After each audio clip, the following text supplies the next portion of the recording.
សូមជម្រាបសួរប្រិយមិត្តទាំងអស់គ្នាបាទនៅពេលនេះខ្ញុំជូនសេចក្តីរាយការណ៍របស់ទីភ្នាក់ងារសារព័ត៌មាន Reuters ពាក់ព័ន្ធជាមួយនឹងជំហរ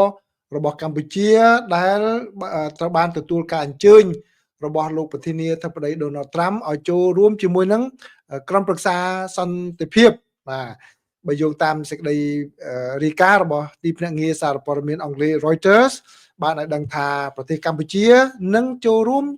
ជាមួយនឹងក្រុមប្រឹក្សាសន្តិភាពដែលលោកប្រធានាធិបតីសហរដ្ឋអាមេរិក Donald Trump បានប្រកាសបង្កើតឡើងនេះបើយោងតាមការប្រកាសរបស់នាយករដ្ឋមន្ត្រីកម្ពុជាគឺលោកហ៊ុនម៉ាណែតបាទដែលលោកបានបញ្ជាក់តាមបណ្ដាញសង្គម Facebook កាលពីថ្ងៃច័ន្ទទី26ខែមករាឆ្នាំ2026នេះហើយលោកហ៊ុនម៉ាណែតបានបញ្ជាក់បន្ថែមថាការចូលរួមនៅក្នុងក្រុមប្រឹក្សានេះបាទគឺបង្ហាញនៅសុឆន្ទៈរបស់កម្ពុជានិងការបញ្ញារបស់កម្ពុជាក្នុងការសម្រេចឲ្យបាននៅសន្តិភាពពិភពលោកបាទនេះបើតាមការបញ្ជាក់ហើយឈានក្នុងឱកាសនោះដែរគឺលោកនាយករដ្ឋមន្ត្រីកម្ពុជាក៏បានជួបជាមួយនឹងមេបញ្ជាការ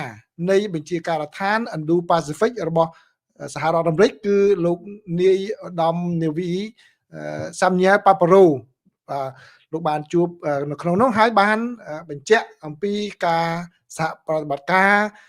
នាពេលបច្ចុប្បន្នក៏ដូចជាទៅពេលអនាគតខាងមុខរបស់កម្ពុជាជាមួយនឹងសហរដ្ឋអាមេរិកផងដែរឥឡូវនេះខ្ញុំសូមដកស្រង់សម្ដីរបស់លោក Samuel Paparo ដែលលោកបានថ្លែងនៅពេលដែលលោកអញ្ជើញមកដល់កំពង់ផែរៀមពេលដែលជួបជាមួយនឹងមន្ត្រីរបស់កម្ពុជាជួបជាមួយនឹងនាយករដ្ឋមន្ត្រីរបស់កម្ពុជារួចហើយដែលមានកិច្ចសហប្រតិបត្តិការនេះដូច្នេះខ្ញុំសូមចាក់ជូនប្រិមិត្តនៅអ្វីដែលជាការលើកឡើងរបស់លោក Samuel ថាតើលោកវិតម្លៃយ៉ាងណាដែរដែលពេលនេះគឺត្រូវបាននាវាចម្បាំងរបស់សហរដ្ឋអាមេរិកគឺ USS Cincinnati ដែលបានចូលចតនៅកំពង់ផែរៀមបន្ទាប់ពីមានការចោទជាសំណួរជាយូរមកហើយនោះបាទនេះគឺជាការវិតម្លៃរបស់លោក Samuel Paparo Cambodians friends assured us that Ream would be a sovereign port, and accordingly, this is why USS Cincinnati's visit is an expression of our confidence in Cambodia's own sovereignty and a good faith expression of our partnership moving forward. មិត្តកម្ពុជារបស់យើងបានធានាថាកំពង់ផែរៀមគឺជាផែមានអធិបតេយ្យភាពដោយហេតុនេះហើយបានជានាវា USS Cincinnati មកចូលចតដើម្បីសម្ដែងជំនឿរបស់យើងលើអធិបតេយ្យភាពរបស់កម្ពុជានិងជាការសម្ដែងសុចន្ទៈអំពីភាពជាដៃគូរបស់យើងឆ្ពោះទៅមុខបាទនេះគឺជាអ្វីដែលលោកបានលើកឡើងអំពីគោលបំណងនៃការចូលចតរបស់នាវាចម្បាំងរបស់សហរដ្ឋអាមេរិកហើយឥឡូវនេះគឺបន្តទៀតនេះគឺជាការវិតម្លៃរបស់លោក Samuel Paparo អំពីអនាគតនៃទំនាក់ទំនងរវាងសហរដ្ឋអាមេរិកនិងកម្ពុជាជាពិសេសទៅលើវិស័យយោធា Partnership has been on a great upward trajectory. ភាពជាដៃគូរបស់យើងបានឈានឡើងដោយបានជំនះនឹងជំងឺ COVID-19 ហើយឥឡូវបានឈានដល់កម្រិតខ្ពស់មួយទៀត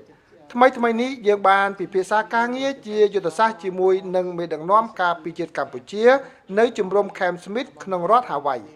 ឥឡូវនេះនាវាចម្បាំង USS Cincinnati ចូលចតនៅផែយើងបានធ្វើសម្ពយុទ្ធសមុទ្រក្នុងក្របខ័ណ្ឌអាមេរិកអាស៊ានតាមផែនការរបស់យើងគឺនៅខែក្រោយនឹងចាប់ផ្ដើមសម្ពយុទ្ធឆ្មាំអង្គរឡើងវិញ There are many other maritime and joint opportunities មានឱកាសផ្លូវសមុទ្រជាច្រើនដែលយើងអាចធ្វើការជាមួយគ្នា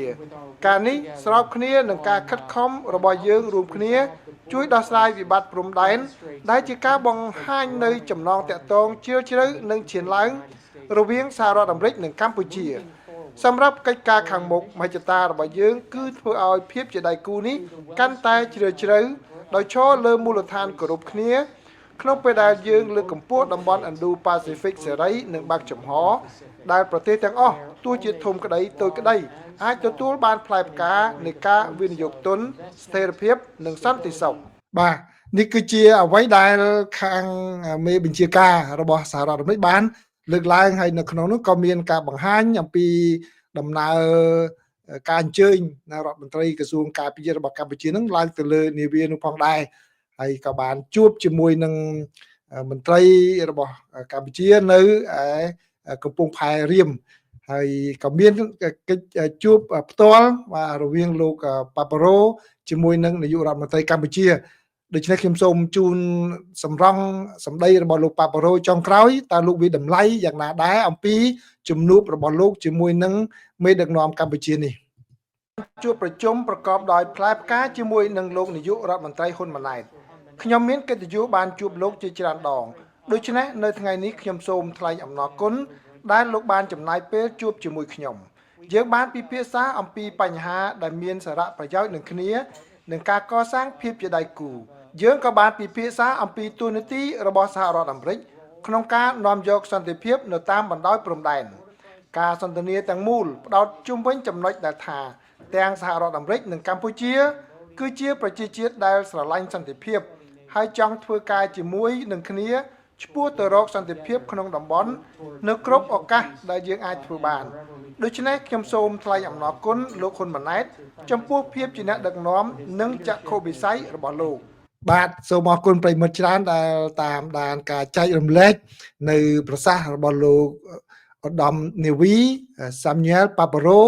ដែលជាមេបញ្ជាការនៃបញ្ជាការដ្ឋាន Indo-Pacific របស់សហរដ្ឋអាមេរិកដែលបានធ្វើដំណើរទៅប្រទេសកម្ពុជាប្រិយមិត្តចាប់អារម្មណ៍ទេគឺលោកបានលើកឡើងចំនួន2ដងពាក់ព័ន្ធនឹងតួនាទីរបស់សហរដ្ឋអាមេរិកនៅក្នុងបញ្ហាដោះស្រាយបញ្ហាព្រំដែន